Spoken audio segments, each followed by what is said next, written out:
محرم کے حوالے سے جتنے بھی سوالات ہیں نا، آج میں سب کو ایک ہی سوال میں نمٹا دیتا ہوں. تو میں جن لوگوں نے بھی محرم کے حوالے سے سوال بھیجے ہیں میں ان کے سوال پڑھ لیتا ہوں اور پھر سب کو ایک ہی جواب دے دیتا ہوں میں. تو پہلا سوال ہے جی، محرم میں کالے کپڑے پہننا. یہ محمود صاحب نے انڈیا سے پوچھا ہے کہ محرم کے مہینے میں بلیک کپڑے پہننا کیسا ہے. اچھا، ایک اور سوال محرم کے حوالے سے پوچھا ہے جی، محرم میں نکاح کرنا کیسا ہے. یہ سوال پوچھا ہے جی ظہور احمد نے کشمیر سے کہ اگر شادی محرم یا سفر کے مہینے میں کی جائے کیسا ہے. کچھ لوگ کہتے ہیں کہ ٹھیک نہیں ہے. اچھا بھائی آگے چلتے ہیں ہم. 10 محرم کو کون کون سے نبی کو نجات ملی. یہ سوال پوچھا ہے جی ام محمد نے. انہوں نے پوچھا ہے کہ جی کیا ان سب باتوں کی کوئی اصل ہے کہ آدم علیہ السلام کو آسمانوں سے 10 محرم کو اتارا گیا، حضرت نوح علیہ السلام کی کشتی اسی دن ٹھکانے لگی، حضرت ابراہیم علیہ السلام کو 10 محرم کو آگ میں ڈالا گیا. اس کی کیا حقیقت ہے؟ آگے ایک اور سوال پڑھ لیتے ہم. کیا قیامت محرم میں آئے گی؟ کیا قیامت 10 محرم کو قائم ہوگی؟ محمد فہد نواز ڈیرہ اسماعیل خان سے. اچھا جی آگے پوچھتے ہیں جی عاشورہ کے روزے کی فضیلت. یوم عاشورہ کے روزے کا کیا حکم ہے؟ محمد اقبال جموں کشمیر سے. اسی طرح عاشورہ کے دن کے حوالے سے ایک سوال پوچھا ہے جی 10 محرم کے ساتھ ایک دن کا روزہ ملانا، کیا صرف یوم عاشورہ کا روزہ رکھا جا سکتا ہے یا 10 محرم کے ساتھ 9 یا 11 کا روزہ ملانا بھی ضروری ہے؟ یہ سوال پوچھا ہے جی ساجد صاحب نے کراچی سے.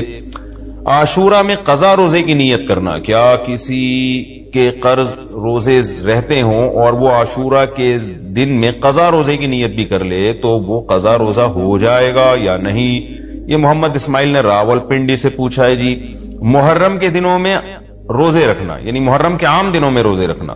یہ سوال پوچھا ہے جی کیا محرم کے پہلے تمام 10 دنوں میں روزے رکھ سکتے ہیں؟ یہ صوبیہ ناز صاحبہ نے پوچھا ہے کرناٹک انڈیا سے. 10 محرم کو دسترخوان وسیع کرنا، یہ بڑا دلچسپ سوال ہے، اس میں میرا خیال ہے سب کو بہت زیادہ دلچسپی ہوگی. 10 محرم کے دن دسترخوان وسیع کرنے کی کیا فضیلت ہے جبکہ 10 محرم کو روزہ رکھا جاتا ہے؟ 10 دن میں کچھ کھاتے پیتے نہیں اور افطار کے وقت 11 محرم شروع ہو جاتی ہے، تو اس حدیث پر کس طرح عمل کیا جائے گا؟ عائشہ صاحبہ نے کراچی سے پوچھا ہے. اور ایک اور سوال ہے جی محرم میں حلیم بنانا کیسا ہے؟ کیا محرم میں شوقیہ حلیم بنانا اور کھانا جائز ہے؟ محمد زبیر. اور اسی سے ملتا جلتا ایک سوال ہے جی حلیم کا تلفظ کیسے کریں؟ سبحان اللہ، یہ محرم میں لوگ حلیم بنائیں گے تو کچھ حلیم کو دلیم کہہ رہے ہوں گے، کچھ سلیم کہہ رہے ہوں گے، کچھ وسیم کہہ رہے ہوں گے.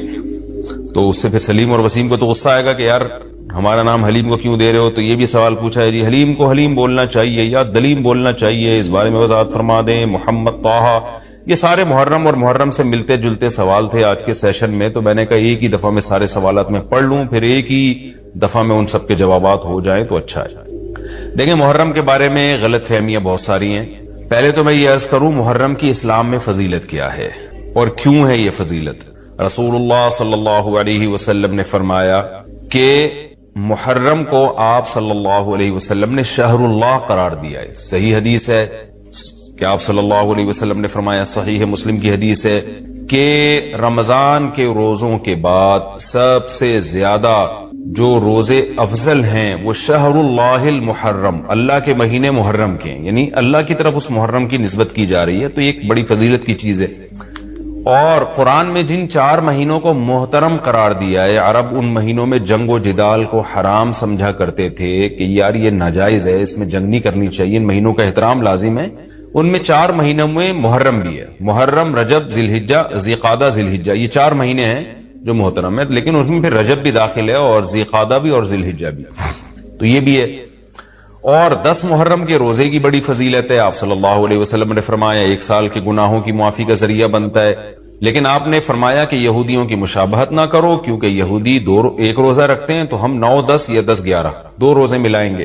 تو یہ محرم کی فضیلت ہے. اور یہ کیوں ہے اس کی ہمیں وجہ معلوم نہیں ہے. جیسے کسی نے ابھی بھائی نے سوال پوچھا نا ایک کہ اس میں کوئی واقعات ہوئے تھے، تو پہلے میں بتا دوں 10 محرم میں جب نبی صلی اللہ علیہ وسلم نے محرم کے مہینے کی یہ فضیلت بیان کی تو اس کو کسی واقعے کی بیس پہ بیان نہیں کی ہے.